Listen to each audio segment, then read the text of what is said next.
When you work the land, you're always looking for ways to make it more productive. That could mean changing soil nutrients, different plant varieties, or cover crops.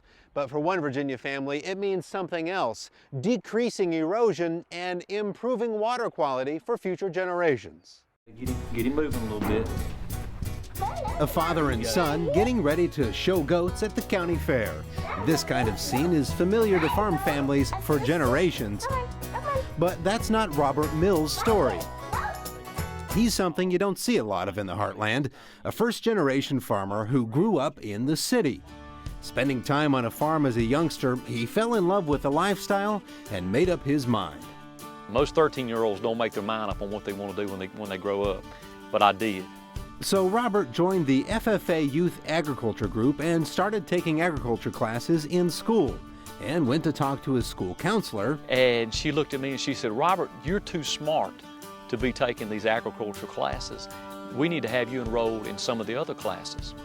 That agriculture will never carry you anywhere." And when Robert told his parents about his dream of farming, and my dad kind of laughed and said, "Son, you can't do that. You've got to inherit a farm, or we've got to have money or something for you to be able to do that." From that day forward, everything I have ever done has been to put ourselves in the position that we're in now, and that's to be a full-time agriculture producer. Well, today Robert operates a farm with 500 head of cattle. He also raises chickens on contract for a poultry producer. I think you appreciate it more when you actually build it yourself. Robert's fresh approach allows him to try new things, to take a different look at farming and adopt practices that some old-timers might brush aside. He's most proud of his environmental stewardship. As you can see, this was actually a path where the cattle were coming down to get into the pond to drink. Keeping livestock away from fresh drinking water might seem counterintuitive, but the cattle's hooves can damage the area surrounding streams and ponds, causing serious soil erosion. And this has only been the first full season that the cattle have been out of this pond, and already we're starting to see vegetation come up naturally. Now the cattle get their water from a well, clean water supplied by these clean watering stations, and the water back at the pond is getting cleaner too.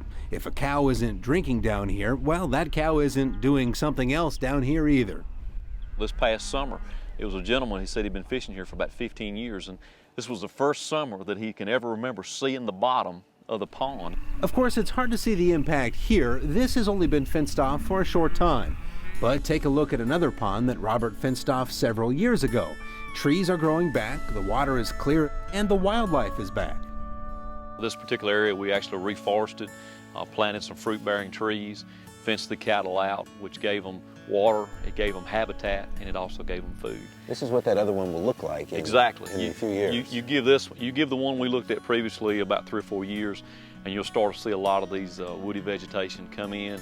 You'll start seeing the briars, the brambles, a lot of your fruit-bearing natural vegetation will come up, and then it's just excellent wildlife habitat. Robert says they've invested about $100,000 in these efforts.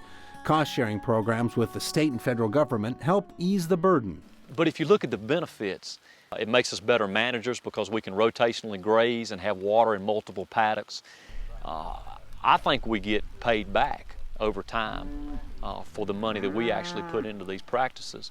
Not all farmers and ranchers are convinced that environmental efforts like these are worth the trouble or expense. Others question the benefit to taxpayers, spending government money on private environmental projects. Even in this community, we've actually seen some farmers who've kind of been against what or haven't changed to what we're doing, starting to make that transition because it just makes good sense. For the MC Cattle Company, it's paid off with a healthier herd and land that's better preserved for future generations. Well, thank you for another beautiful day, God, and we thank you for the rain that's fallen, Lord, to replenish this earth. New approaches, determination in the face of adversity, and a love of farming have proven to be the right combination for Robert Mills and his family. And about that high school guidance counselor's advice, and she came back to me one time and said, "I am so glad that you didn't listen to what I told you." And she was right. She was, because agriculture and the involvement that I have had in agriculture has given my family and I everything that we could have ever asked for.